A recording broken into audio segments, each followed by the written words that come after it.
Vamos lá então. Zaninha, você perguntou se eu conheço a ADE de Portugal. Sim, conheço, né? A Associação dos Divulgadores do Espiritismo de Portugal. É muito interessante porque traz para nós algumas informações sobre a divulgação do Espiritismo na Europa. É um site bacana, né? Mas eu não é com frequência que eu acesso, não. Então eu não sei como é que anda por lá, se tem algum problema ou não. Tá? No final a gente pode dar uma olhadinha para ver se ele está em ordem. Não sei. Algumas vezes alguns sites eles apresentam uma pequena dificuldade para ser acessada, principalmente pelo Google Chrome, né? Porque tem ali alguns arquivos desatualizados e tudo mais, né? Então nem sempre o Google permite, mas você pode tentar por outro navegador, né? O Internet Explorer, por exemplo, que tem no seu computador, você pode tentar acessar por ele. Então às vezes até sites oficiais do governo que eu tento acessar, ele apresenta assim, olha, o seu computador estará em risco, esse site não é confiável, e é um site oficial. Então às vezes é uma incompatibilidade que existe entre o site e o navegador. Então tenta por outro. Se por acaso nesse outro navegador tiver com problema também, significa que é o próprio site que traz ali algum problema, né? Então essa é a sugestão que eu posso dar para vocês.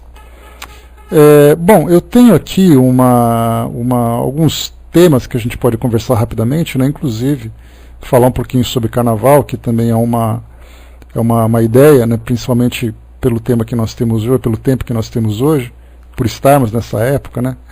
Na atualidade, né? Então primeiro eu vou começar com vocês que eu fiz recentemente uma divulgação lá na nossa fanpage do espiritismo.net lá no Facebook, em que falava um pouco sobre as entidades de classe que foram criadas aqui no Brasil para trabalharem em torno dos debates espíritas, né? Então nós tivemos aqui grupos que foram se juntando, grupos que foram conversando sobre visões específicas dessas áreas, a partir tendo como base a doutrina espírita. Então isso trouxe para nós um ganho de conhecimento muito grande, porque nós tivemos ali especialistas em determinada área de conhecimento falando, a partir da sua especialização, sobre temas da doutrina espírita. É o caso, por exemplo, da Associação Brasileira de Pedagogia Espírita, né, que é ali coordenado pela Dora Encontre, e também com a participação do Alessandro Bigueto, que são dois grandes trabalhadores da pedagogia, que inclusive, né, como vocês se lembram que eu conversei sobre isso há um tempo, eles escreveram uma coleção sobre livros, livros didáticos para a divulgação da religião.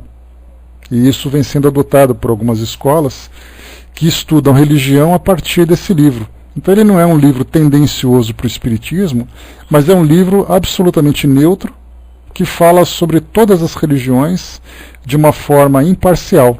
Então fala sobre o catolicismo, as religiões evangélicas, budismo, a Umbanda, o espiritismo, o candomblé, sobre o hinduísmo. Então eu tive a oportunidade de ter contato com esse livro na época em que a minha sobrinha estudava, fazia a sua vida acadêmica na escola, né, porque agora ela está na universidade. Então, mas naquela época era uma escola católica, uma escola de freiras, e eles adotaram esse livro. Então eu tive a oportunidade de ver, me chamou muita atenção quando eu vi o nome da Dora Encontre e do Alessandro na capa. Eu falei, bom, deixa eu ver do que se trata esse livro, né? E comecei a folhear um livro assim muito interessante. Então nós vemos que esse tipo de trabalho ele deve ser feito a partir de pedagogos que entende exatamente a didática dentro do ensino, que entende o assunto, que é um assunto que trata de religião, e a doutrina espírita nos proporciona esse conhecimento, essa metodologia de estudo neutro, sem tendência.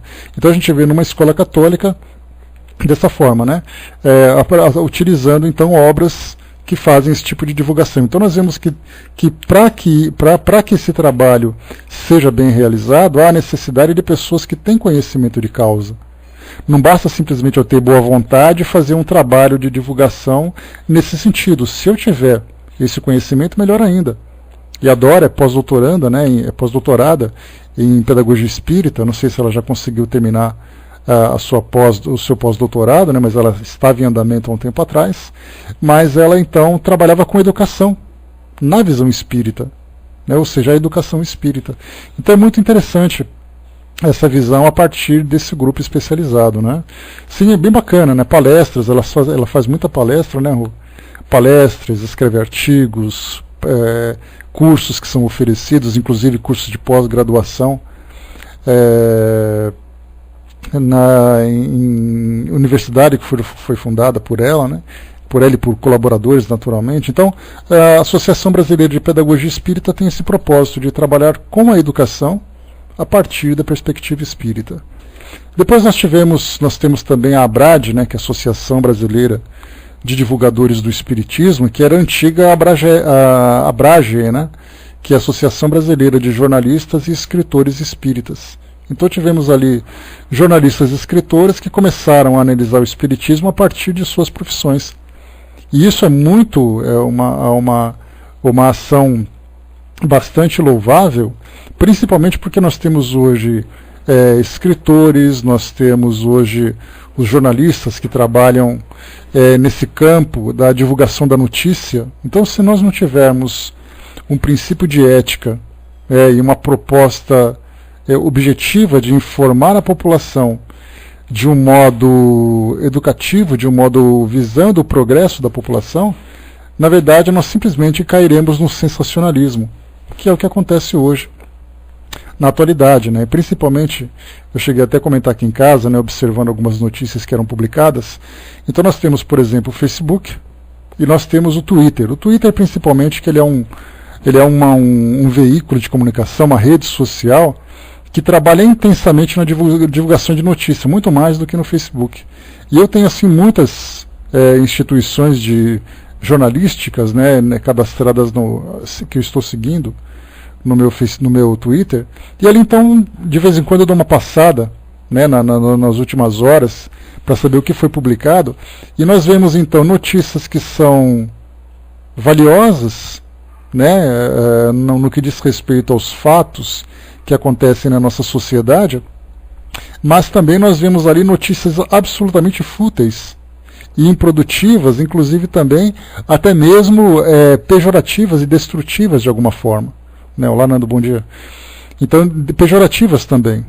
Isso porque, a gente voltando alguns anos no tempo, nós temos que os veículos de comunicação utilizavam o veículo impresso. Então, ou eram as revistas, ou eram os jornais. Então, isso demorava tempo para ser produzido, não era algo que saía na hora. Raramente você tinha um jornal que era produzido em cima da hora para divulgar uma notícia, a menos que ela fosse estrondosa, né, para acompanhar aquilo que acontece na mídia televisiva ou na mídia radiofônica, ou as revistas também. Então nada era produzido de um modo imediato. Tudo levava um certo tempo e também demandava recurso, porque o papel era caro, o espaço era restrito. Nela Mariana, Daniela, bom dia. O espaço era restrito, então a notícia tinha que ser bem selecionada para aproveitar os recursos e o espaço. Agora, com a notícia sendo divulgada no meio virtual, simplesmente exigindo um pequeno esforço do editor ou daquele que vai publicar, qualquer notícia pode ser divulgada. Então você não precisa ter ética, você não precisa ter preocupação, simplesmente você lança a notícia e espera as consequências, a repercussão daquilo que foi produzido. Não há nenhum filtro moral. Então, nesse caso, a ABRAD, que trabalha exatamente com a divulgação da doutrina espírita, tendo como elementos, né, como participantes, escritores e jornalistas, já traz para nós um certo tom de ética. Né? Deve trazer o tom de ética, já que a doutrina espírita é a base do trabalho desse grupo. O que a gente vê, né, pelo menos assim, é muito pouco, né, a ação desse trabalho que é feito. Então, no caso da pedagogia espírita, nós já vemos isso, inclusive, trabalhando na sociedade diretamente. Já a ABRAD, ela não demonstra, pelo menos de uma forma muito clara, de uma forma muito intensa, a sua atuação, promovendo debates, trazendo publicações, trazendo a público, né, o efeito desse trabalho. E que é importante, principalmente na atualidade, com esses escândalos que estão acontecendo, com o sensacionalismo, da forma como ele se manifesta. E isso, quando se fala em jornalistas, não se fala necessariamente na mídia impressa ou na mídia virtual. Nós falamos na televisão, na televisão, no rádio. Então, quer dizer, nós temos ali um leque imenso de opções de programas que nós temos hoje na televisão, principalmente no campo jornalístico, que mereceriam ser debatidos, mereceriam ser analisados, para saber exatamente no campo da ética, para saber no campo da produtividade, né, do objetivo daquela notícia que vem sendo veiculada. Então são notícias das mais fúteis, que mostram, por exemplo, vida de personalidades em situações das mais insignificantes, notícias que são bizarras, que acontecem pelo mundo, simplesmente pelo prazer de lançar a notícia para dizer que, por ser um veículo de comunicação, tem obrigação de lançar. Então, enfim, depois nós temos também a ABRAME, bom dia, Julina. A ABRAME, a Associação Brasileira de Magistrados Espíritas, que é uma associação de juízes que utilizam também a doutrina espírita como base para promover debates em torno da lei, das leis da atualidade, em torno dos vereditos que são apresentados, né, nos julgamentos de casos que acontecem no Brasil especialmente. Então isso é uma situação bastante interessante. E completando, né, só para a gente poder fazer um complemento da ABRAME, dos magistrados, nós temos também em cada estado, nesse caso nós não temos uma associação nacional, mas nós temos, são instituições estaduais, que são as associações jurídico-espírita estadual. Então temos a Associação Jurídico Espírita de São Paulo, a Associação Jurídico Espírita do Rio de Janeiro. Nesse caso, os juristas são os advogados. Então nós temos advogados e juízes discutindo a legislação brasileira e também a aplicação dessas leis a partir da perspectiva espírita, que isso é algo também muito produtivo. Então eu me recordo de uma entrevista que um advogado que fazia parte da Associação Jurídico Espírita daqui de São Paulo, que estava debatendo, por exemplo, sobre os advogados que defendem, por exemplo, criminosos. Vamos imaginar, nessa época de corrupção que nós estamos observando aqui no Brasil, pegar, por exemplo, esses indivíduos que são denunciados em desvios de dinheiro, seja participando do governo, seja participando das empresas que sofrem a corrupção. Qual é o papel do advogado de defesa diante dos escândalos confessos que são apresentados hoje? Então, o que o advogado tem que fazer? Se nós fôssemos advogados e de repente ligassem para o nosso escritório, ligassem para a empresa onde nós trabalhamos e dissessem assim: eu quero contratar vocês para me defender de um crime que eu cometi. Aí nós podemos colocar, por exemplo, para poder estimular um pouco mais os nossos valores, ou provocar os nossos valores, imaginar, por exemplo, que eu sou alguém que cometeu um crime de assassinato, que eu sou um traficante, que eu sou uma pessoa que participa da corrupção. Nós vamos negar a defesa daquela pessoa, sendo que as leis existem para poder defender os direitos do cidadão? Ou da mesma forma, se eu sou médico e aparece um traficante baleado no pronto-socorro, eu vou deixar de atendê-lo pelo fato de ser um traficante? Se eu sou um advogado, eu vou deixar de defendê-lo pelo fato de ser um traficante? E aí então esse advogado falava sobre isso, né? A princípio sim, Mariana, porque no nosso modo de pensar hoje, na visão espírita, nós sabemos que todos têm direito. Mas no caso do mundo que nós vemos hoje, as pessoas envolvidas, né, com essas paixões, com essa revolta toda, nem todos.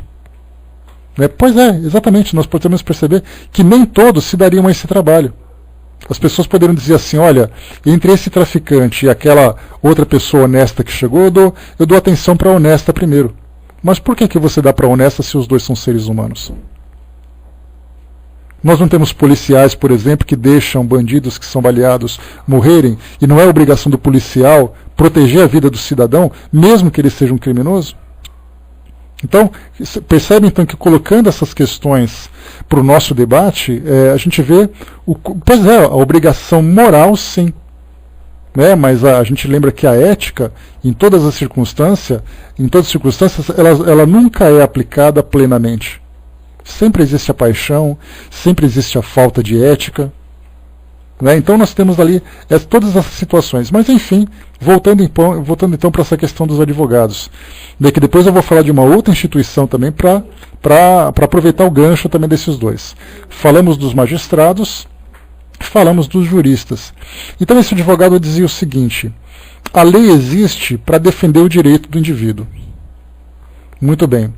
Se você é um criminoso e você é condenado a 20 anos de prisão, se você ficar 20 anos e um dia, a justiça está sendo injusta com você. Porque você foi condenado a 20 anos. Esse um dia que você está lá é um dia ilegal, é um dia que está infringindo o seu direito de cidadão. Então o advogado de defesa ele existe para defender os direitos daquela pessoa. E o julgamento desse caso, desse julgamento, diz que ele tem que ficar 20 anos. Ele não tem mais o Estado não tem mais o direito de prendê-lo um minuto a mais sequer. Então o advogado de defesa faz isso. Ele está lá para defender a causa daquele que é condenado, para que a lei seja aplicada de uma forma justa. Nem a mais, nem a menos. Então é claro que nós temos ainda muito a questionar a respeito, né, dessa questão da ética também dentro do direito. O Italian colocou para nós, né, tem direito, né, o errado é o que a maioria dos advogados fazem. Ele dá dicas ao marginal de como diminuir a pena, mentindo, fazendo articulações ilegais. Isso não concorda. Não concorda e não deve concordar, porque é exatamente isso que eu falei para vocês. Os espíritos, por exemplo, bom dia, abraço, no livro dos espíritos, falam para nós sobre a lei do progresso. E quando se fala na lei do progresso, nós falamos sobre a evolução de uma sociedade.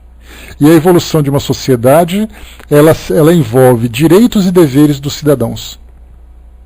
E naturalmente a infraestrutura, a moralidade, a convivência, vários aspectos que dizem respeito a esse progresso. Então hoje as nossas leis, elas são compatíveis com os nossos valores. As nossas leis são perfeitas? Não. Mas certamente elas são melhores do que eram há 50 anos, por exemplo. Nós lembramos que em 1988 nós tivemos a promulgação dessa nova Constituição, tendo a renovação de diversas leis que do passado foram feitas de acordo com as condições da sociedade naquele período. Então nós tivemos ali uma renovação no Código Civil, uma renovação no Código Penal, uma renovação no Código Constitucional. Então houve uma evolução das nossas leis, mas não significa que elas sejam perfeitas. Tanto é assim que nós encontramos brechas, nós encontramos mudanças, e pelo fato de nós vivermos uma sociedade ainda, né, num planeta ainda em evolução moral, nós encontramos essas falhas. Então nós temos médicos que cometem esses crimes, como nós vemos, né, de cirurgias ilegais, de desvios de dinheiro, de escolhas de pacientes, de cobranças acima do valor de direito, né, do valor legal de um determinado procedimento. Nós temos também advogados, nós temos professores, policiais, engenheiros, funcionários públicos, temos em todas as áreas. Então o problema não é o advogado, o problema é o ser humano, que não importa onde ele esteja atuando, se ele tiver uma falha de caráter, vai acontecer. Mas as leis vão mudar, Itália, uma coisa que é importante a gente lembrar. As leis vão mudar quando a nossa consciência também mudar. Não adianta você querer criar uma lei que você não compreende o seu sentido. Nós hoje, por exemplo, punimos a violência porque a violência é algo que nós já compreendemos, a sua causa e o seu efeito. Agora, você colocar uma lei altamente moral para indivíduos que não compreendem a moralidade é algo impossível de se fazer. Então as leis vão evoluindo conforme a sociedade vai evoluindo também, né? Então, mas enfim, nós temos ali então, tanto na política e tudo mais. Então a associação, deixa eu voltar aqui e pegar o nome. A Associação Brasileira de Magistrados Espíritas e de Associação Jurídico Espírita estaduais, né, de modo geral, as associações, elas têm esse objetivo de trazer para debate a partir da visão espírita, colocando a ética, a moralidade, a evolução, a compreensão da imortalidade do espírito, a reencarnação, a lei de causa e efeito, enfim, todos os conceitos que nós compreendemos, vistas a partir dessa questão da nossa legislação. Bem interessante isso, né? Um outro que complementa esse grupo também é a União dos Delegados de Polícia Espíritas do Estado de São Paulo. E temos também outras União de Delegados de Polícia de outros estados. Então nós temos também a Polícia Civil, com os delegados que são espíritas se juntando para promoverem debates a respeito da atuação da polícia dentro dessa ética. Eu ia falar ética espírita, mas na verdade a ética é única. Não importa se é ética católica, evangélica ou espírita. Dentro da ética, dentro dessas leis morais, que o cristianismo explica para nós com tanta propriedade e que o espiritismo procura aprofundar cada vez mais. Porque nós pensamos de que forma que a polícia deve atuar. A polícia civil, por exemplo.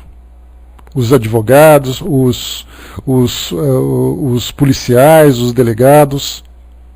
Porque é muito fácil a gente falar, bom, temos ali uma investigação, foi encontrado um crime e depois o indivíduo foi preso. De que forma que a polícia deve atuar? De que forma que nós temos hoje, por exemplo, o nosso sistema penal? Olha quantos temas complexos e interessantes nós podemos colocar para debater a partir dessa visão da atuação da nossa polícia. Isso nós falamos da Polícia Civil, mas e a Polícia Militar? E as Forças Armadas? Nós temos uma outra associação, Cruzada dos Militares Espíritas, que promovem debates de membros que fazem parte do círculo militar, seja das Forças Armadas, seja das forças auxiliares, para entenderem exatamente de que forma que deve ser essa atuação na sociedade a partir do entendimento dos conceitos que a doutrina espírita traz para todos nós. Então vemos assim que podemos ter uma visão geral. Claro que isso é muito pequeno diante da dimensão da nossa sociedade. Claro que não é simplesmente juntando aquele pequeno grupo de profissionais de determinada área para debater aquele tema, que simplesmente tudo vai ser mudado. É algo que gradativamente vai se ampliando cada vez mais. Mas aqueles poucos que estão participando, que assimilaram o ensinamento que a doutrina espírita proporciona e conseguem aplicá-la em suas áreas de atuação, certamente já tiveram um grande ganho. E a sociedade também ganha com isso. Um outro que nós tivemos também é a Associação Brasileira dos Psicólogos Espíritas, a ABRAP. Temos aqui, em cada estado nós temos um núcleo da ABRAP, onde os psicólogos então se reúnem para falarem sobre temas que acabam abordando nas terapias comuns. Então falam, por exemplo, sobre depressão, sobre conflitos existenciais, sobre questões de desenvolvimento, questões de família. Tudo isso a partir da perspectiva espírita.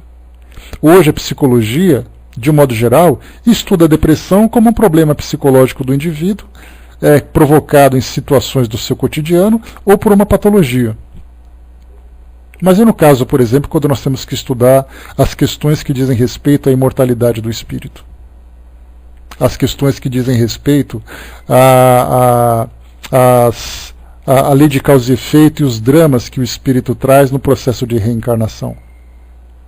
Então, temos uma abordagem mais profunda, e é uma associação que vem crescendo cada vez mais, proporcionando para nós um entendimento a respeito da vida além da vida material.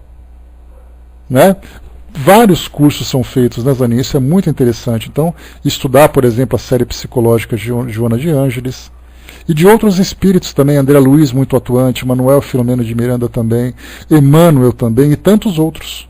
Então, os psicólogos trabalhando, visando esse desenvolvimento do entendimento da psicologia humana a partir da perspectiva espiritual. Complementando, então, esse campo da... Porque eu estou aqui seguindo a ordem, né? Então, dos psicólogos espíritas, nós temos também nesse caso a Associação Médico Espírita do Brasil. Então nós temos ali uma quantidade significativa de profissionais da área da medicina que também hoje vem crescendo cada vez, mas talvez seja, acredito que a maior associação que nós temos no Brasil.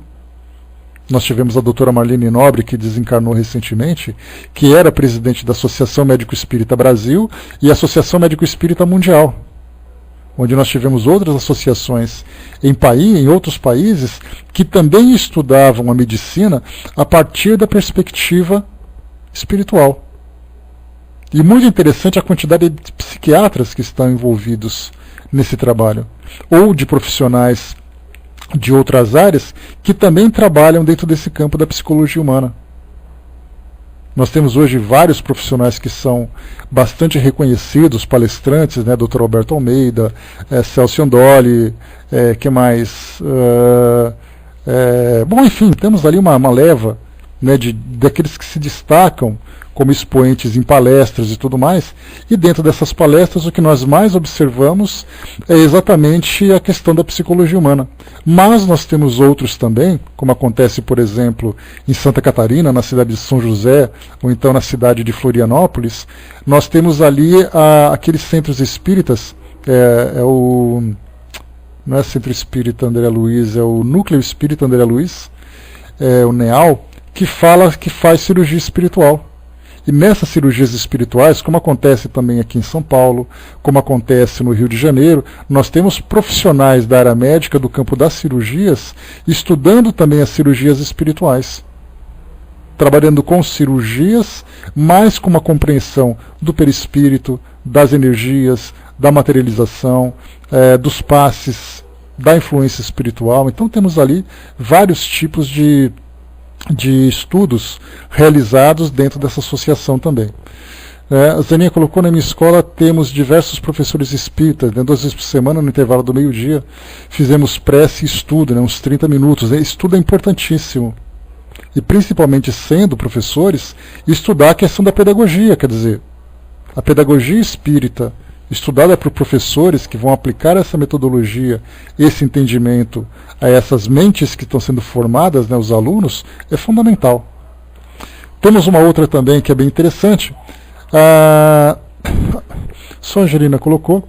Temos amigos psiquiatras que enviam pacientes para centros, né, quando observam que o problema precisa de outra assistência. É uma ação muito comum, tanto da ABRAP, dos psicólogos espíritas, como também da Associação Médico Espírita, que observam que a causa do problema também tem origem espiritual, porque a gente lembra sempre que, mesmo que o indivíduo tenha um problema de origem espiritual, isso afeta seu psiquismo, e isso somatizado acaba depois afetando o seu organismo.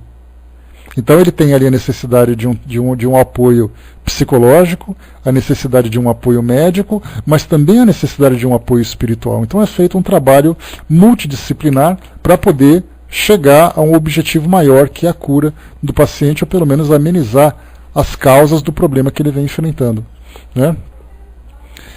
O Brás colocou aqui: o maior hospital de Brasília tinha um andar que cuidava de doenças espirituais, né?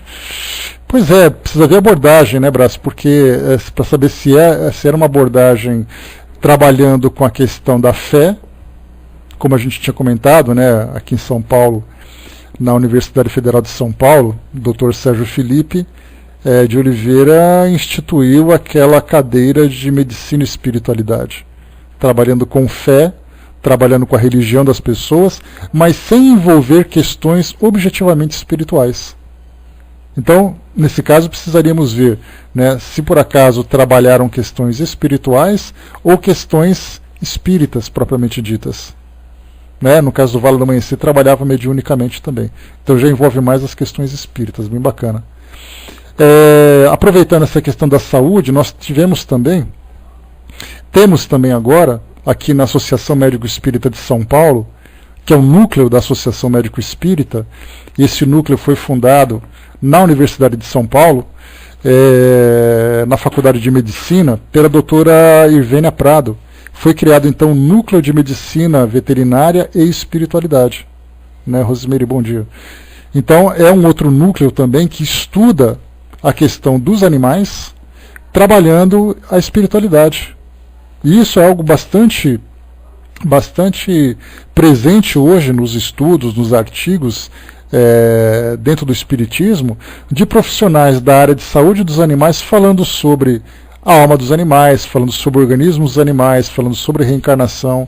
Hoje nós temos centros espíritas que oferecem tratamentos espirituais para animais. Tem o Centro Espírita São Francisco de Assis, aqui em São Paulo, que tem ali um trabalho dedicado ao tratamento espiritual para animais. Então os animais são levados para fazerem cirurgias espirituais, para tomarem passes. Né? Então nós temos hoje então esse núcleo de medicina veterinária e espiritualidade. Algo fantástico, né? Para quebrar uma série de tabus e preconceitos que eram voltados nessa relação entre animais e espiritualidade. A Zaninha colocou, temos no Ceará, né, que faz atendimento à distância para animais. No Ceará, temos em Minas Gerais, temos aqui em São Paulo, temos no sul do Brasil. Felizmente nós observamos o crescimento desses núcleos. Mas o mais importante que isso não é apenas a fundação de uma instituição. O mais importante disso tudo é entender como funciona o tratamento dos animais, fazer um estudo aprofundado para que esse tratamento seja efetivo. E não seja apenas assim uma junção de pessoas que têm essa vontade de fazer um trabalho sem ter conhecimento de como isso é feito. Lembrando, por exemplo, que no livro dos médiuns, se não me engano, nós temos ali uma colocação de Erasto que fala sobre o passe de humanos sobre animais.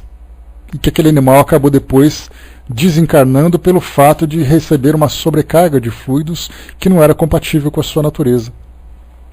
Então nós temos ali trabalhos e mais trabalhos feitos, mas também pesquisas e estudos que são fundamentais. E para a gente fechar, né, eu coloquei só algumas das instituições que são as mais conhecidas, e agora fechando a última, que eu não trouxe ainda, porque eu não tinha comentado, né, para vocês que chegaram agora, bom dia Fernando, bom dia Silvia.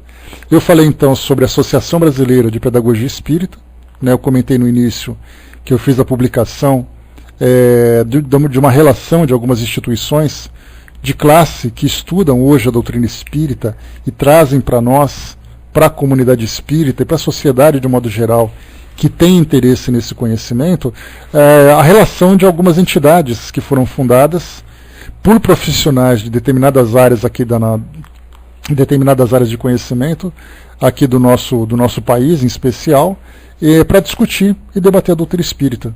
Então nós tivemos a Associação Brasileira de Pedagogia Espírita, a Associação Brasileira de Divulgadores do Espiritismo, né, que envolve escritores e jornalistas, a Associação Brasileira de Magistrados Espíritas, a Associação Brasileira de Psicólogos Espíritas, a Associação Médico Espírita do Brasil, a Associação Jurídico Espírita, Núcleo de Medicina Veterinária e Espiritualidade, União dos Delegados de Polícia Espíritas, Cruzada dos Militares Espíritas, né?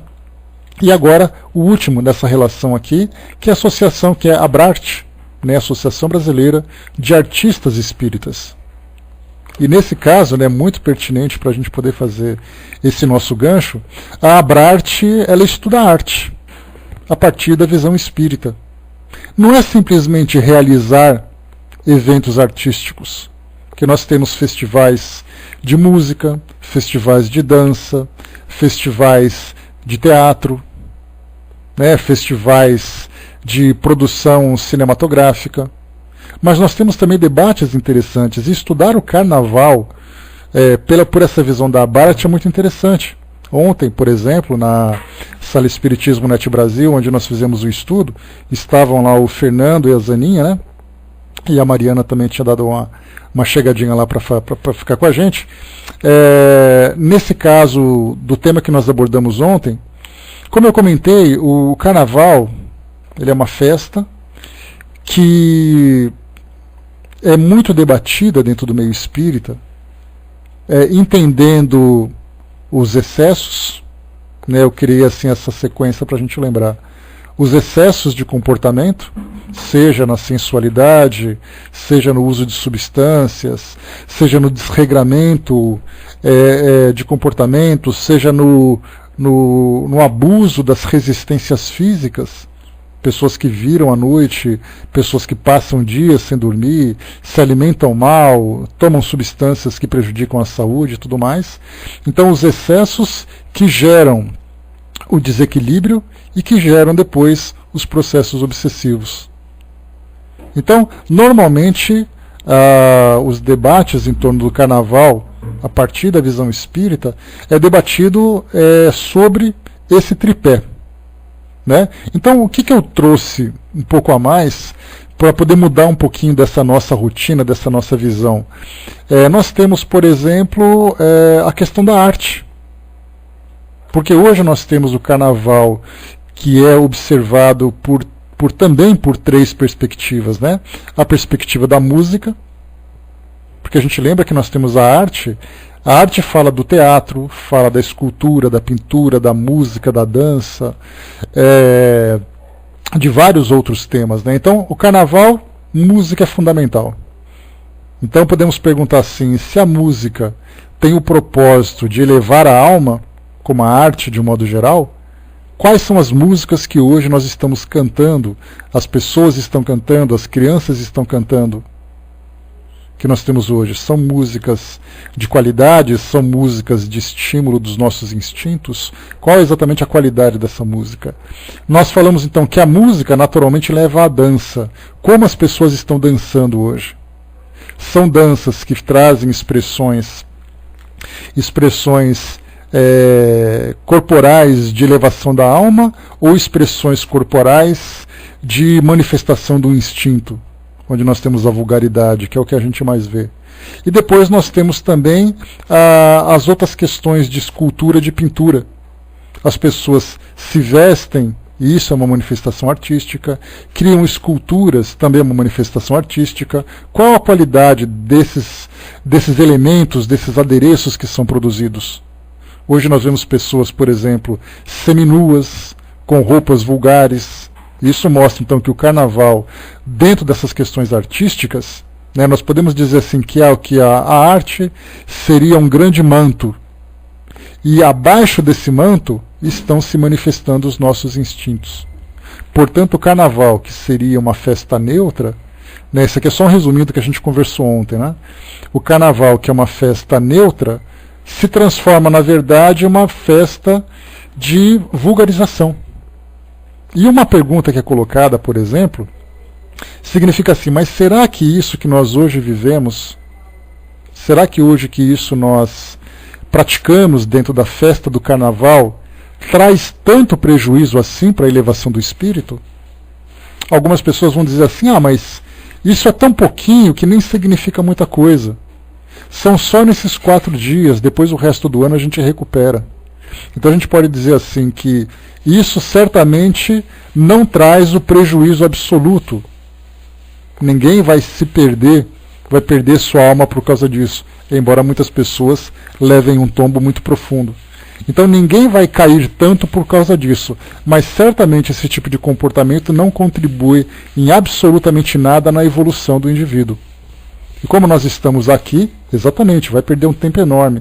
E como nós estamos aqui com o propósito de evolução, significa então que nós estamos simplesmente dando uma pausa e até mesmo retardando esse nosso crescimento.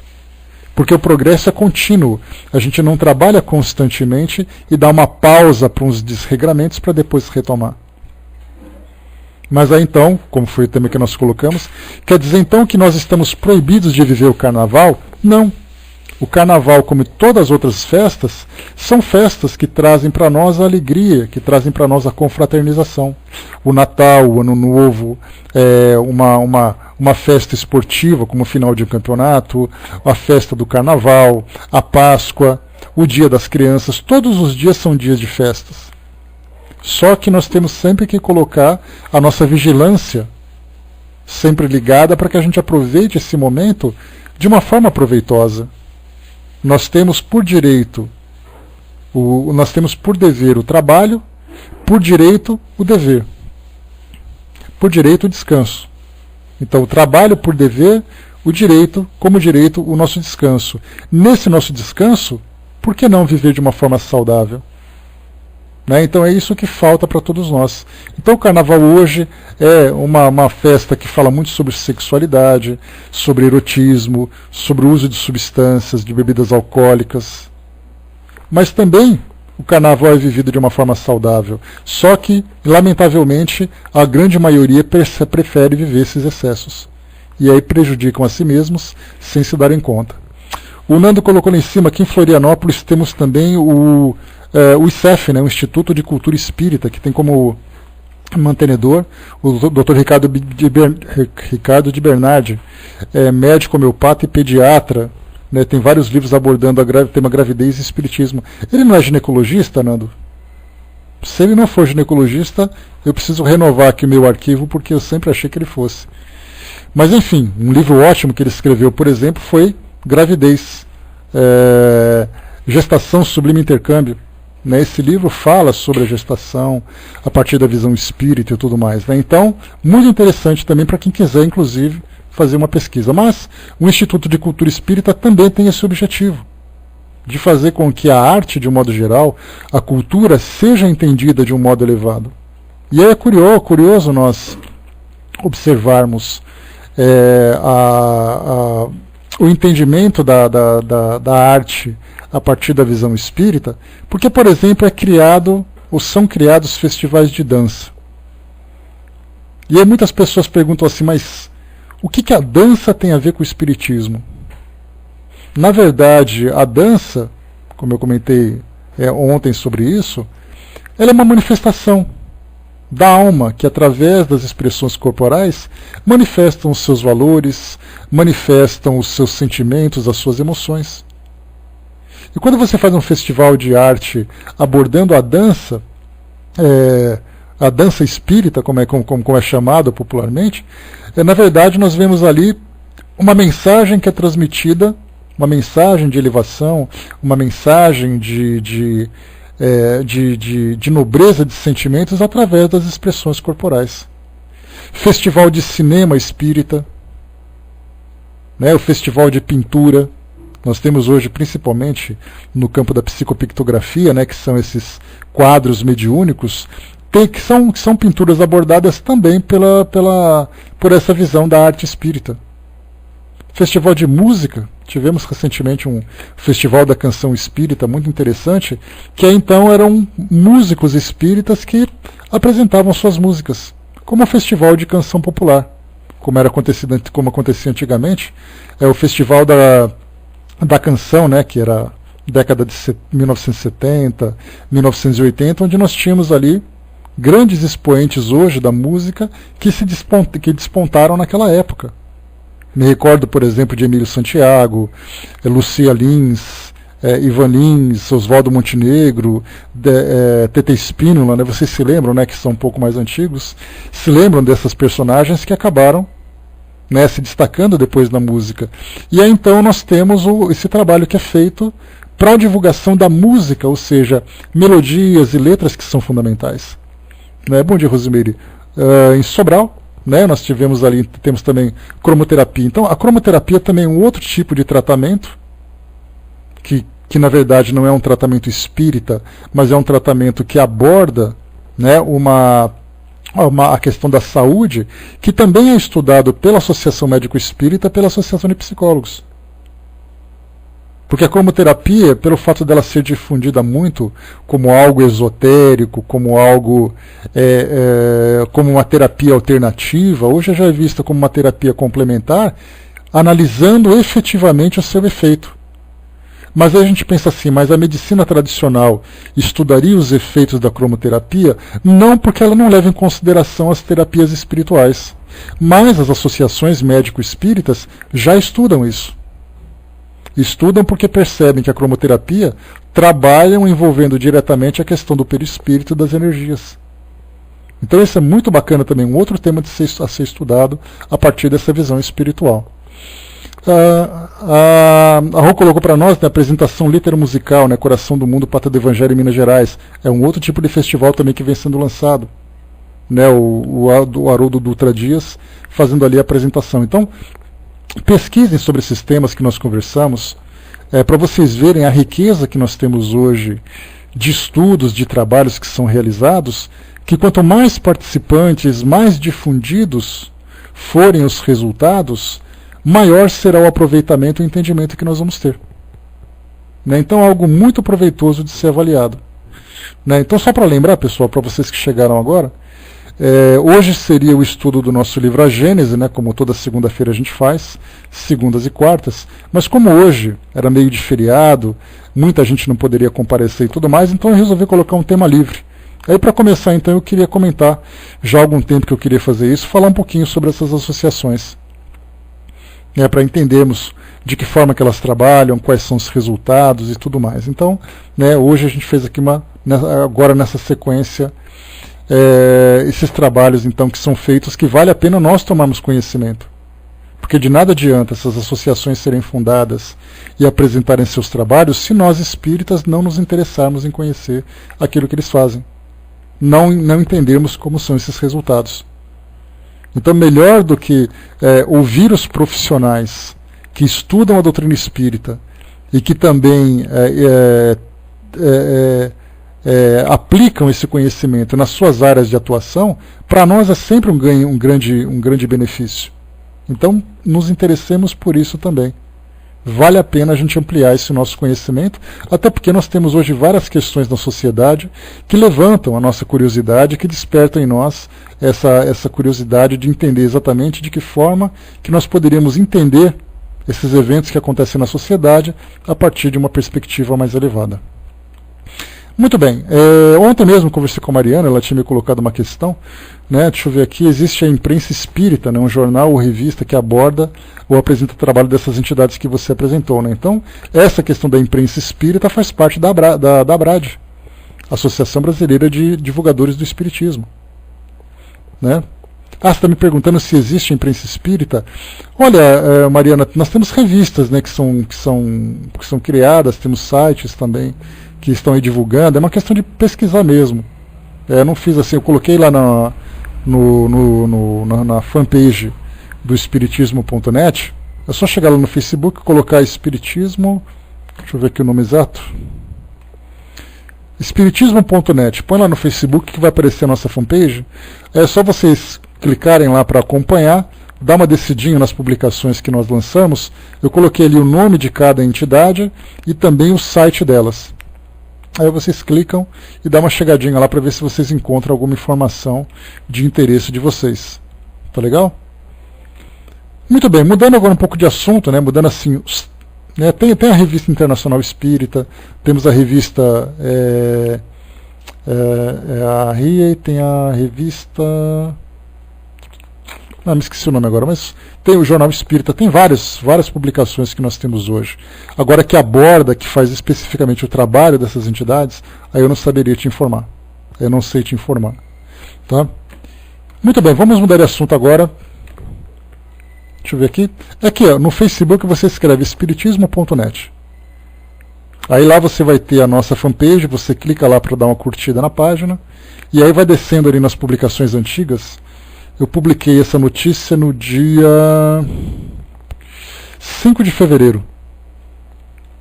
Aí eu coloquei aqui, né? Foram criadas no Brasil entidades especializadas para estudar e debater a doutrina espírita a partir de perspectivas específicas, cujos resultados visam oferecer à sociedade uma análise mais realista de temas de seu cotidiano. Aí eu coloquei, conheça alguma delas, né? E falei aqui sobre cada uma delas agora com vocês. Depois clica no site, conhece um pouquinho do trabalho de cada uma, que é um tema muito interessante para ser divulgado também para vocês que são divulgadores, né, que gostam de fazer esse trabalho. Tem aí então esse material, material farto, para poder trazer para nós mais conhecimento, maior entendimento também. Muito bem, bom dia, Jorge. Mudando um pouco agora de assunto, né, a gente vai para agora para um outro tema. Ontem a Mariana me perguntou, me colocou uma situação bastante curiosa, para que nós podemos também debater a partir da perspectiva espírita. Né, eu até separei aqui, caso você não aparecesse, Mariana, eu já ia deixar gravado aqui também, porque como é tema livre hoje, esse é um tema interessante. Eu vou ler para vocês uma notícia, para a gente poder ter como base o nosso debate, né? Então está aqui para nós, né? Ditador africano compra samba enredo do carnaval por 3,5 milhões de dólares. O subtítulo agora: quando a folia pré-quaresma começar no Sambódromo do Rio de Janeiro, neste fim de semana, outro ritual também estará em exposição: a lavagem de reputações. Esse foi um tema publicado no dia 12, agora, né, há 3 dias. Na semana passada, os responsáveis pelo maior carnaval do mundo usaram vassoura e água benta e, em um ritual tão antigo quanto o Brasil, esfregaram o chão da passarela. Quando a folia pré-quaresma começar no Sambódromo do Rio de Janeiro, nesse fim de semana, outro ritual também estará em exposição: a lavagem de reputações. Dê uma olhada no desfile da noite de segunda-feira, no qual a escola de samba Beija-Flor, 12 vezes campeã do Carnaval Carioca, cantará as glórias da Guiné Equatorial. Saudar a Mãe África é uma tradição secular no Brasil, lar da maior população de descendentes africanos das Américas. Mas ao cantar para o presidente da Guiné Equatorial, Teodoro Obiang Nguema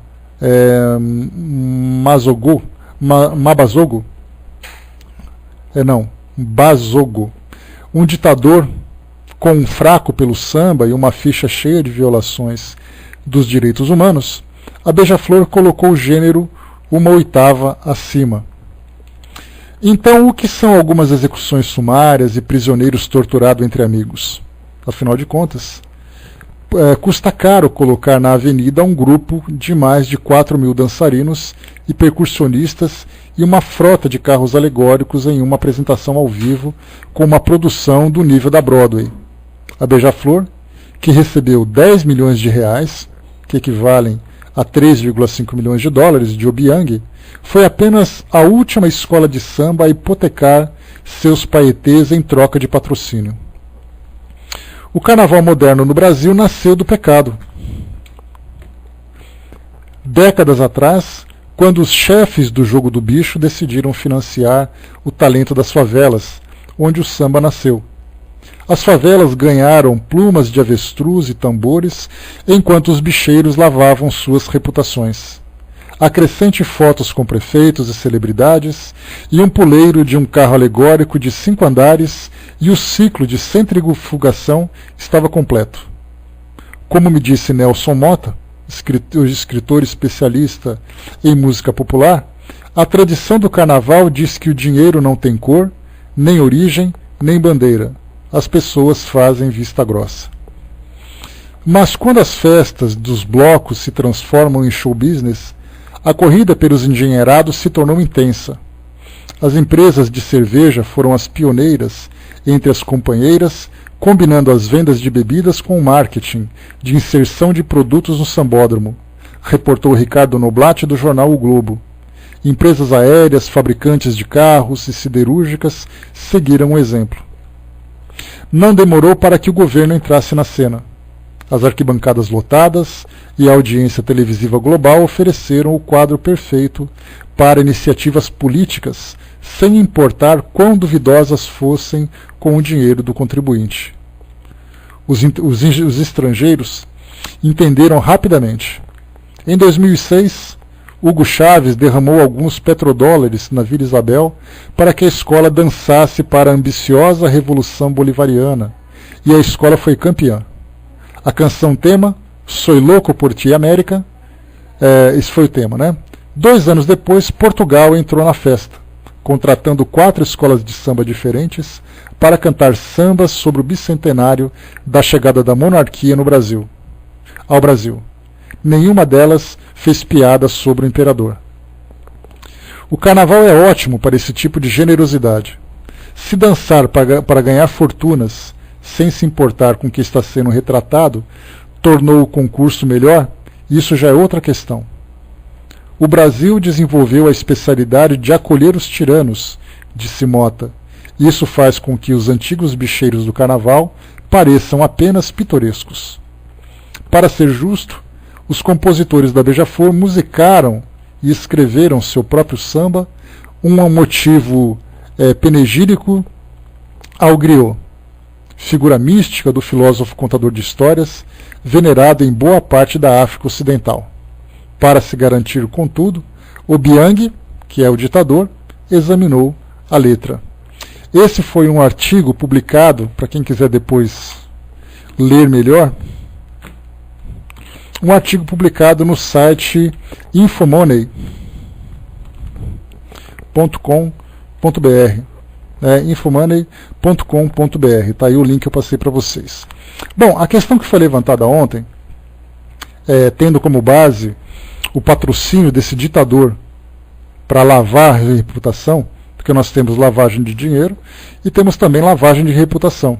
Né? Então a gente lembra sempre que o jogo do bicho muitas vezes envolve tráfico de drogas e tudo mais. Mas, como foi colocado aqui por Nelson Mota, dinheiro do carnaval não tem cor, não tem origem. Né? O que importa é a festa. A Mariana colocou ontem também uma questão interessante a respeito de doações para obras de caridade, que tem ali origem escusa. Também é um tema polêmico para se debater. Então, por exemplo, alguém que é traficante, um político que é corrupto, quer fazer uma doação para obras de caridade. Como se comportar diante dessa situação? A questão não pode ser fechada simplesmente. Esse é um ponto fundamental. Não é possível dizer não absolutamente, não é possível dizer sim absolutamente. Existem circunstâncias que devem ser relevadas. Então é importante a gente lembrar, tanto quanto possível, evitar esse tipo de comportamento. Porque muitas vezes, Mariana, embora o dinheiro tenha uma origem que seja problemática, o efeito que esse dinheiro vai provocar acaba sendo nobre diante de uma emergência. Só para a gente poder lembrar, fazer aqui uma comparação, igual eu coloquei para vocês lá em cima, falando um pouquinho sobre a questão dos médicos. Imagine, por exemplo, que você se encontra com alguém que é da sua família e começa a passar mal. E você precisa urgentemente levar essa pessoa para o hospital. E aí então você sai na rua e grita socorro. E para um traficante e fala assim, põe no meu carro que eu levo teu filho para o hospital. Você vai dizer, não, eu não quero o teu carro porque você é traficante. Então é difícil a gente simplesmente fazer um julgamento para essas situações. Eticamente, esse é um tema que deve ser evitado tanto quanto possível. Pois é, se você tem opções, como eu falei para vocês, diante de uma emergência, nós nunca sabemos, né? Existe aquela frase que diz assim, essa é uma opinião minha que eu estou passando para vocês, porque eu já vi situações, através dos meus estudos, em que muitas vezes você fica completamente sem opção. Então a questão é, se você puder evitar tanto quanto possível, evite. Porque você sabe qual é a origem do dinheiro, você sabe que tipo de situação que pode ser envolvida. Mas diante de uma situação de emergência, se preocupe com a emergência. Porque na verdade você está falando de sofrimento, você está falando de vidas. Agora alguém receber um patrocínio regular para um tipo de trabalho, tendo outras opções, obviamente que essas outras opções, as que são legais, as que são mais justas, são aquelas mais prováveis. Não, depende da situação. A gente lembra sempre que toda vez que você tem um conhecimento de uma situação que coloca em risco, a dignidade do trabalho, a dignidade das pessoas, e você tem como única opção receber aquela ajuda, você recebe. Então eu posso colocar várias situações para você. Você está num deserto passando aquela sede desesperadora e passa um criminoso do teu lado que é um assassino e fala assim, eu tenho água, você quer? Você vai dizer, não, eu não quero a tua água porque você é um criminoso. Então morre. Você está na situação com o seu filho passando necessidade naquele momento. Não, eu não quero, então teu filho morre. Essa vai ser a sua opção? Então esse é um tema que, dentro da nossa ética, é importante que nós tenhamos a visão que o crime sempre vai ser crime.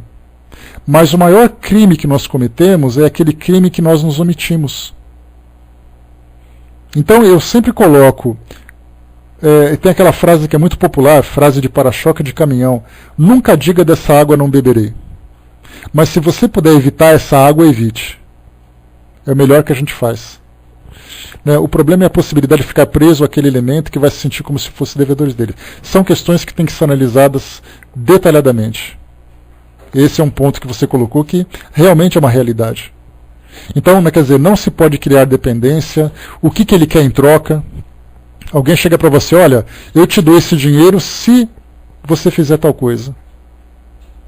Aí nesse caso seria, também dentro da visão popular, você estaria vendendo a sua alma.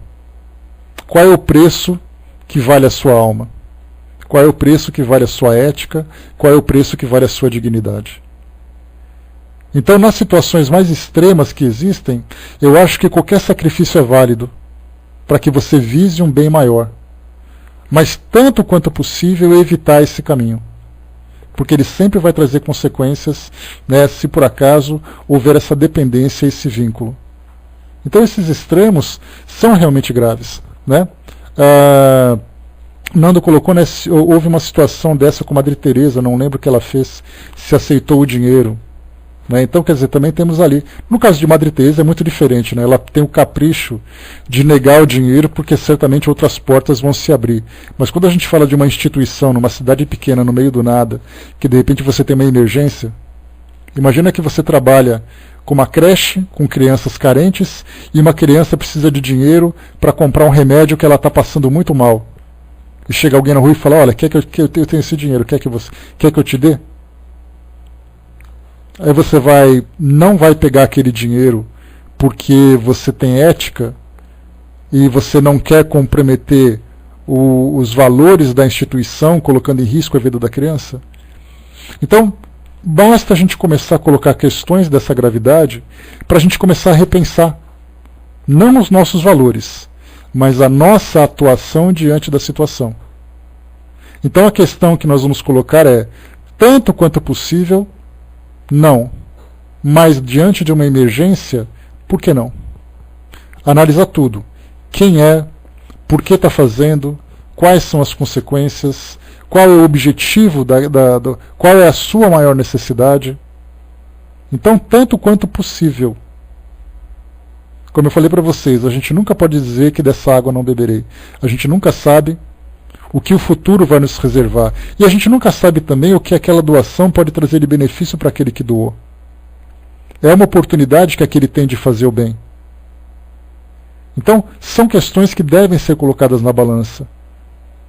O nosso bom senso, a doutrina espírita nos fala sobre o livre-arbítrio, nos fala sobre a caridade, nos fala sobre as consequências, né? Exatamente, mas é o que a gente tem que colocar. Tudo que a gente deve fazer deve ser feito com amor. Nunca com ambição, nunca com ganância. No caso, por exemplo, olha só, se você pega, por exemplo, uma doação que é emergencial, que é para aquela causa específica, que não vai trazer nenhuma consequência naquele momento, para aquele problema que foi feito. E no caso, por exemplo, que a gente leu essa notícia do Carnaval. Uma escola de samba que era uma doação de um ditador para poder fazer o seu espetáculo na avenida. Olha a diferença entre as duas situações. Olha a diferença que existe entre a ganância, a ambição e o espetáculo e a caridade verdadeiramente que deve ser praticada numa hora de emergência.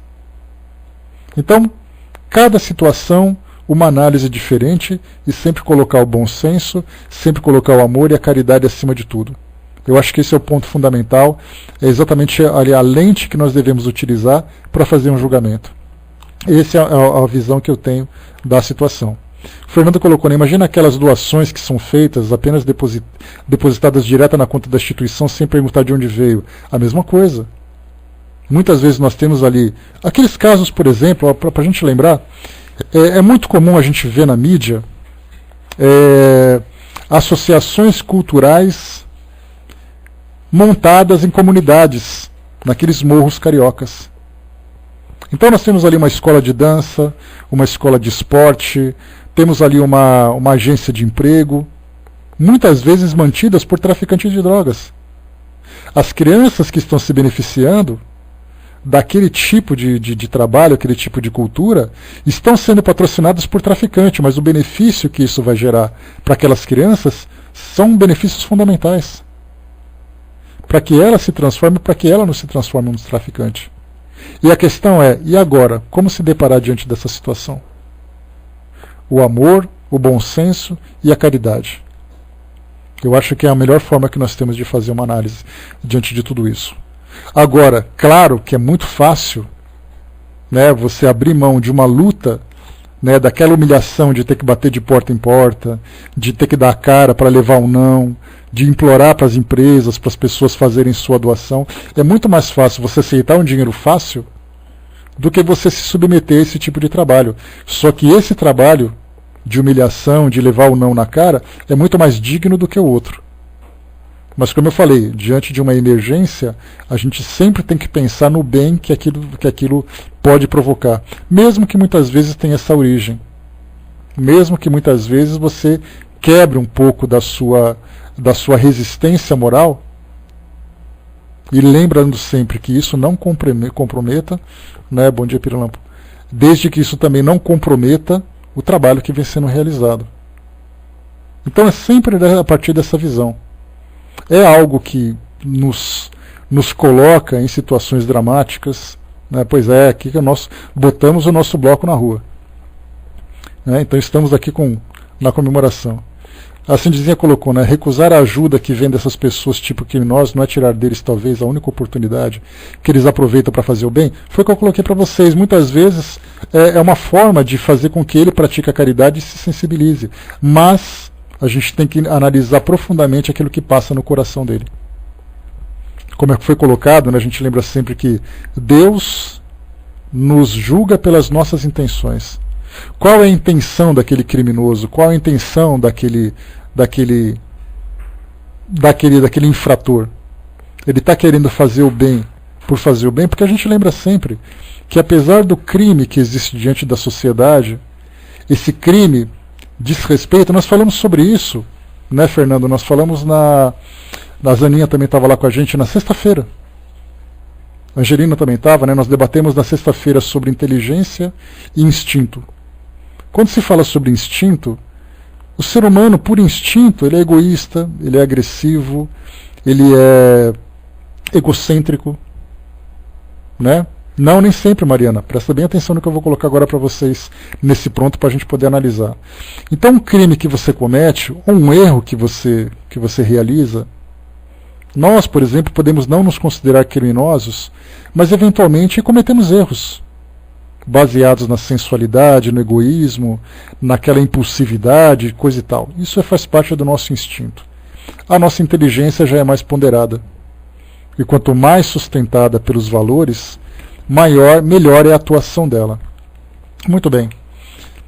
Nunca podemos dizer que alguém não tenha o fruto do bem dentro dele. Quando nós pegamos, por exemplo, um traficante, embora ele seja traficante, ele tem amor por sua família. Ele tem seus pais, ele tem seus companheiros, ele tem seus filhos, e ele visa o bem. Muitas vezes, diante de uma situação, por exemplo, vou criar situações, porque eu acho que não tem forma da gente analisar, da gente fazer um julgamento saudável, naturalmente, do que analisar uma situação. O traficante, ele tem amor pelo seu filho e ele é um traficante de drogas. E de repente o amiguinho chega em casa e fala, pai, o meu amigo está morrendo. Aí ele se sensibiliza com a causa do filho, com a preocupação do filho e fala, manda o pai dele levar para o hospital que eu pago.